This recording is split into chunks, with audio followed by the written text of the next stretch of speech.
আশা করি তোমরা সবাই অনেক ভালো আছো। আমিও ভালো আছি। আজকে তোমাদের সবার জন্য একটি মিষ্টি ভোরের ভিডিও নিয়ে আসলাম। যদিও এখন ঠিক ভোর বলা যায় না, কারণ ঘড়িতে এখন এই 7:30টার মতো বাজে। আমাদের আসলে আগেই বের হওয়ার কথা ছিল, কিন্তু কিছু কারণে আসলে বের হওয়া হয়নি। তো এই তো দেখতেই পাচ্ছ তোমরা যে আমি স্নোতে কিছু লেখালেখি করেছি। আসলে আমার ফ্রেন্ডের একটা আবদার ছিল, আমি স্নোতে তার নাম লিখবো। তো তার আবদারটা পূরণ করে ফেললাম। তো এরপরে ভাবলাম যে আমার বাকি ফ্রেন্ডদের নামও লিখি স্নোতে। আসলে আমরা সবাই কলেজ জীবনের বন্ধু, অনেকটা বছর একসাথে ছিলাম, কিন্তু এখন তো সবাই সবার মতো বিভিন্ন দেশে রয়েছি। যাই হোক, ভোরের সকালটা আসলে খুব সুন্দর হয়, চারদিকটা শান্ত নীরব থাকে। নিচে এসে চোখে পড়লো কিছু মানুষ স্নো ক্লিন করছে। আসলে প্রায় হারবিনে হ্যাভি স্নোফল হয়, আর স্নো ক্লিন করার জন্য বাজেটের বড় একটি অংশ চলে যায় প্রতি বছরই। রাস্তায় খুব একটা মানুষ চোখে পড়লো না আজকে।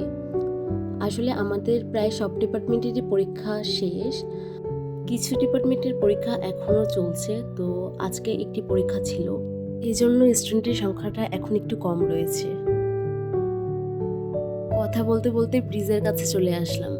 যদিও ব্রিজের পুরো কাজটি এখনো শেষ হয়নি, কিছু অংশের কাজ এখনো বাকি রয়েছে, কিন্তু আমরা এটা ব্যবহার করতে পারি। আসলে ইউনিভার্সিটি আমাদের কথা চিন্তা করে আমাদের স্টুডেন্ট ডরমেটরি থেকে আমাদের মেন বিল্ডিং পর্যন্ত একটি ব্রিজ তৈরি করে দিয়েছে। এর মাধ্যমে আমরা খুব সহজেই ঠান্ডাকে অ্যাভয়েড করে আমরা আমাদের নির্দিষ্ট ক্লাসরুমে পৌঁছে যেতে পারি।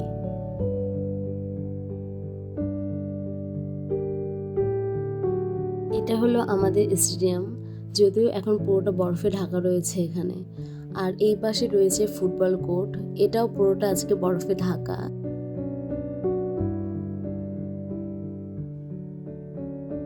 এই তো ভার্সিটিতে চলে আসলাম।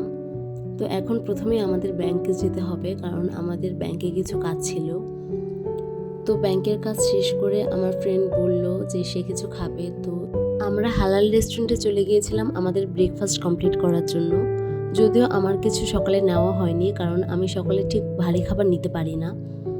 তো আমার ফ্রেন্ড ওর ব্রেকফাস্ট কমপ্লিট করলো। তো এরপরে আমরা বের হলাম প্রিয়তা চাউশির উদ্দেশ্যে যাওয়ার জন্য। মনে হচ্ছে অনেকদিন পর জাংশনে আসলাম। আসলে এখানেই আমাদের ক্লাস হয়, তো পরীক্ষা শেষ করার পর এখানে আর আসা হয়নি। প্রতিদিন আসা যেহেতু একটা অভ্যাস ছিল, তো কয়েকদিন গ্যাপই মনে হচ্ছে যে কতদিন জাংশনে আসা হয় না। যাওয়ার পথে মনে পড়লো হসপিটাল হয়ে যায়। বেশ কিছুদিন ধরেই ভাবছিলাম ডক্টর দেখাবো, কিন্তু পরীক্ষার জন্য আর যাওয়া হয়নি। তো আজকে অ্যাপয়েন্টমেন্ট নিতে আসলাম, যদিও আজকে আমাদের কাজটি হয়নি। এই মেশিনের সাহায্যে আপনি চাইলে আপনার টিকিটটি সংগ্রহ করতে পারবেন, আবার আপনি যদি চান আপনি রেজিস্টার থেকেও আপনার টিকিটটি নিতে পারবেন। হসপিটালটি খুবই ক্লিন ছিল, এটা মূলত আমাদের ইউনিভার্সিটির হসপিটাল। যাওয়ার পথে এই জায়গাটি চোখে পড়ল। আসলে চায়না আসার শুরুর দিকে এই জায়গাটিতে অনেক আসা হতো, তো অনেকদিন আসা হয় না। তখন যদিও এখানে অনেক পানি ছিল, কিন্তু আজকে হুট করে দেখলাম জায়গাটিতে বরফে ঢাকা পড়ে গিয়েছে। তো অবশেষে প্রিয়তা চাউশিতে চলে আসলাম। এটা মূলত একটি চাইনিজ লোকাল মার্কেট। আসলে অনেকদিন থেকেই চিন্তা ছিল আমার কিছু বন্ধুদের আমি বাসায় ইনভাইট করব, তো সেই জন্যই কিছু জিনিসপত্র কিনতে চলে গেলাম এখানে। উপরের সেকশনে মূলত ছিল চাইনিজ স্ন্যাক্স এবং কিছু ধরনের ফল। নিচের সেকশনটি পুরোটাই ছিল মাছ, মাংস এবং সবজির জন্য। এখানে জিনিসপত্রের দাম আসলে তুলনামূলকভাবে অন্যান্য জায়গার থেকে কম, তো এই জন্য এখানে আসা। এই ফলটা দেখে আমার মতো হয়তো অনেকেই কাঁঠাল মনে করবেন, কিন্তু এটা আসলে কাঁঠাল নয়।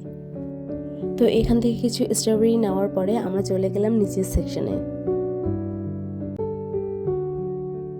এখানে অনেক ধরনেরই মাছ দেখতে পেলাম, আর এগুলোর প্রাইস খুবই কম ছিল এখানে। তো আমরা আমাদের শপিং শেষ করে বাইরে চলে আসলাম। আমরা আসলে ডিডির জন্য ওয়েট করতেছিলাম, তো এরই মধ্যে কিছু শুকনো খাবার এখানে চোখে পড়লো।